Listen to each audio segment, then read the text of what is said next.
I've worked with hundreds of real estate investors. Some of them were really good at it, some of them were really bad at it. But I've identified three things that have really been the crux of the problem for most of the ones who've been bad at it. Of course, I'm bringing you mistakes I see real estate investors make. I'm Jen Rollins, and I'm an real estate investment educator and advocate and broker and owner at One Focus Property Management.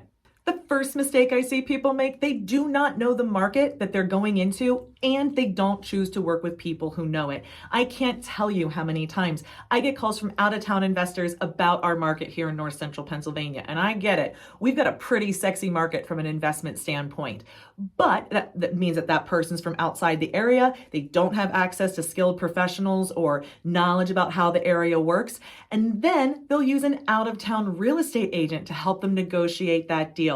And if it's just negotiations of a deal, that's fine. But if you count on that person to help you understand the asset, the future of the asset, and how to best manage it for highest productivity, well, then you're going to need to work with some local people who do this full time, day in, day out, ideally for long periods of time successfully. So I find that specifically out of town investors aren't familiar enough with our market, how to work within it, and how to maximize the opportunities that are here. And too often they undervalue true local professionals and instead like to stay with the comfort of maybe their out-of-town professionals, which again can be fine depending on the service that you need. But if it's for true long-term, day in, day out operational performance, you're going to need to work with people close to the asset and close to that market. The second most common mistake I see real estate investors make, particularly the ones with less experience, is that they're very aggressive in their numbers. They're obsessed with talking about numbers. It is where they feel most confident because perhaps a spreadsheet or a formula is something that they can do and use, and they're very reliant on it. And they often think that by massaging those numbers, they will make an additional profit. And what they actually do by simply just messing with the numbers and not having the plan behind it, they're getting overly optimistic. And unfortunately, when they make the numbers too aggressive, this can leave them too little room to move. I'm actually working with a client right now. He's a young man, and he came to me and said that he bought his first asset 5 months ago, and he did a seller finance for I want to say 90% of it, and then would have had to come up with 10%. And in this young man's case, his realtor financed the other 10% on a 1-year short-term loan, like a hard money loan.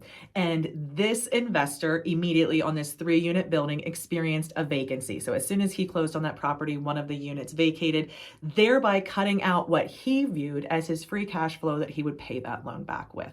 And so that tenant left 5 months ago, and now another tenant has told them that he's leaving. He's going to be down to one tenant very soon in this 3-unit building, and he is now very strongly considering selling because his numbers were too aggressive, didn't account for risk, and there was no room to move or negotiate, and he doesn't have the personal capital to save this asset. So unfortunately, he's going to probably end up paying a lot of transaction costs to have owned this asset for likely less than a year.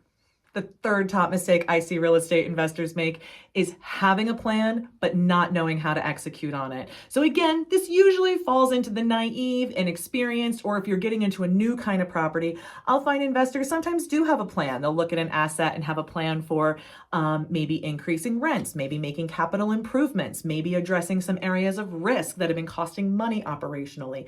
And that's great, but then they're not able to execute on it. So when they go to maybe terminate a lease to execute on their plan, they find themselves unwilling or unable to do it. Same thing with rent increases or addressing lease compliance, making sure that properties are being maintained and rules are being followed. Those are things that often I find do-it-yourself landlords and investors are struggling with execution on. They understand the plan, but they don't necessarily understand how to actually get it to fruition. Now, guys, the great news is One Focus Property Management does exist. So if this is something you've ever experienced in your investment journey, maybe you were overly aggressive with your numbers, maybe you had a plan but couldn't execute, or maybe you're in need of good, solid local representation to maximize the value and operations of your asset, well, then you should be talking to One Focus Property Management. We would love the opportunity to evaluate your property, help show you where value could be added, and maybe become your partner in the operation of that asset. Thanks so much for making it to the end of the video. I hope you'll follow for more.